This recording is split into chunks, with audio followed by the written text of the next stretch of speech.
Okay, so the new light dark, super, super rare Lilium, she's finally here. And she looks set to really disrupt the meta, wouldn't you say? Oh, absolutely. We're talking about an offensive animus here, right? Yeah.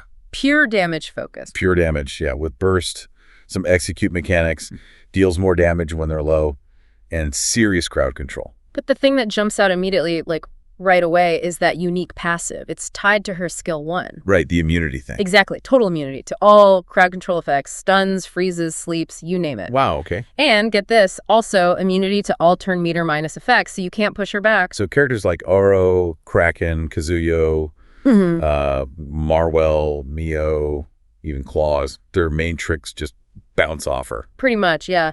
It makes her incredibly difficult to lock down in player versus player. Like, fundamentally game-changing. You can't rely on controlling her. Okay, that alone is huge. It forces a complete rethink for control teams. Definitely. It shifts the whole dynamic. So she's basically unstoppable in terms of being controlled.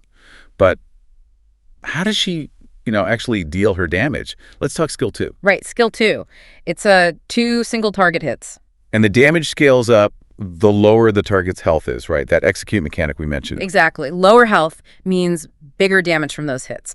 But here's the really clever part. If the target's health drops below a certain point because of that skill, it's a guaranteed stun. Guaranteed. Like, ignores resistance. Completely ignores resistance. You don't need any accuracy investment for that stun to land. It just happens. Okay, reliable stun. Nice. Well, wait, there's more. If skill 2 actually kills the target, then all the other enemies get stunned. Guaranteed. Whoa. Hold on. Kill one target low enough with skill 2 and the entire enemy team gets stunned. The entire enemy team. Imagine pulling that off. It's massive control, potentially swinging the whole fight from just one kill. A total snowball effect. That is, that's potentially devastating. Okay, so massive control potential there. What about her ultimate skill 3? I heard it gives her buffs too. It does, yeah. Using skill 3 grants her increased attack and speed, so she hits harder and goes faster after using it. Okay, self-buffing, always good. And the damage part. The damage is, well, massive single target damage again.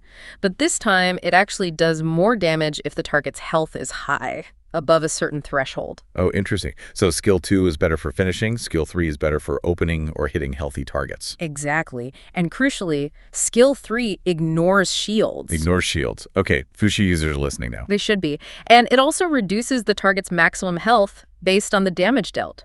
It's not just dealing damage, it's shrinking their total health pool. Permanently shrinking it for the fight. For the fight, yes. Which is a direct counter to shield users, obviously, but also really hurts those health scaling characters. Think Tiamat, Lilith, Sonya, Lingluo. Anyone who relies on having a massive health pool suddenly finds it less massive. Precisely. It makes them easier and easier to take down over time. So looking at the whole kit, skill 1 passive gives immunity and some self-healing too, right? Yeah, self-healing on skill 1. Then you've got the execute and AoE stun potential on skill 2, and the high health burst, shield ignore, and max health reduction on skill 3, plus the self-buffs. She seems incredibly self-sufficient. She really does. She brings her own buffs, her own sustain, incredible damage potential, and that unique immunity. She's a very complete offensive package. A powerful addition to, well, probably quite a few teams then. No doubt. And while player versus player is obviously where she's going to make the biggest waves, don't sleep on her for player versus environment either, especially something like, say, Doki Doki. Oh yeah, how so? Well, that stun immunity is fantastic there, obviously. Lots of stuns flying around. And if you trigger that area of effect stun with skill 2, that can really smooth out some tricky waves. True. Keep your team safe. And her general crowd control immunity helps against certain bosses too, like Nikon Nana or Terramaton, who rely on locking you down. Lilium just keeps going. Okay, so she offers good utility across the board, even if player versus player is her main stage. Definitely shines brightest there, but useful elsewhere too. The potential impact feels, well, massive. This could really reshape high-level play.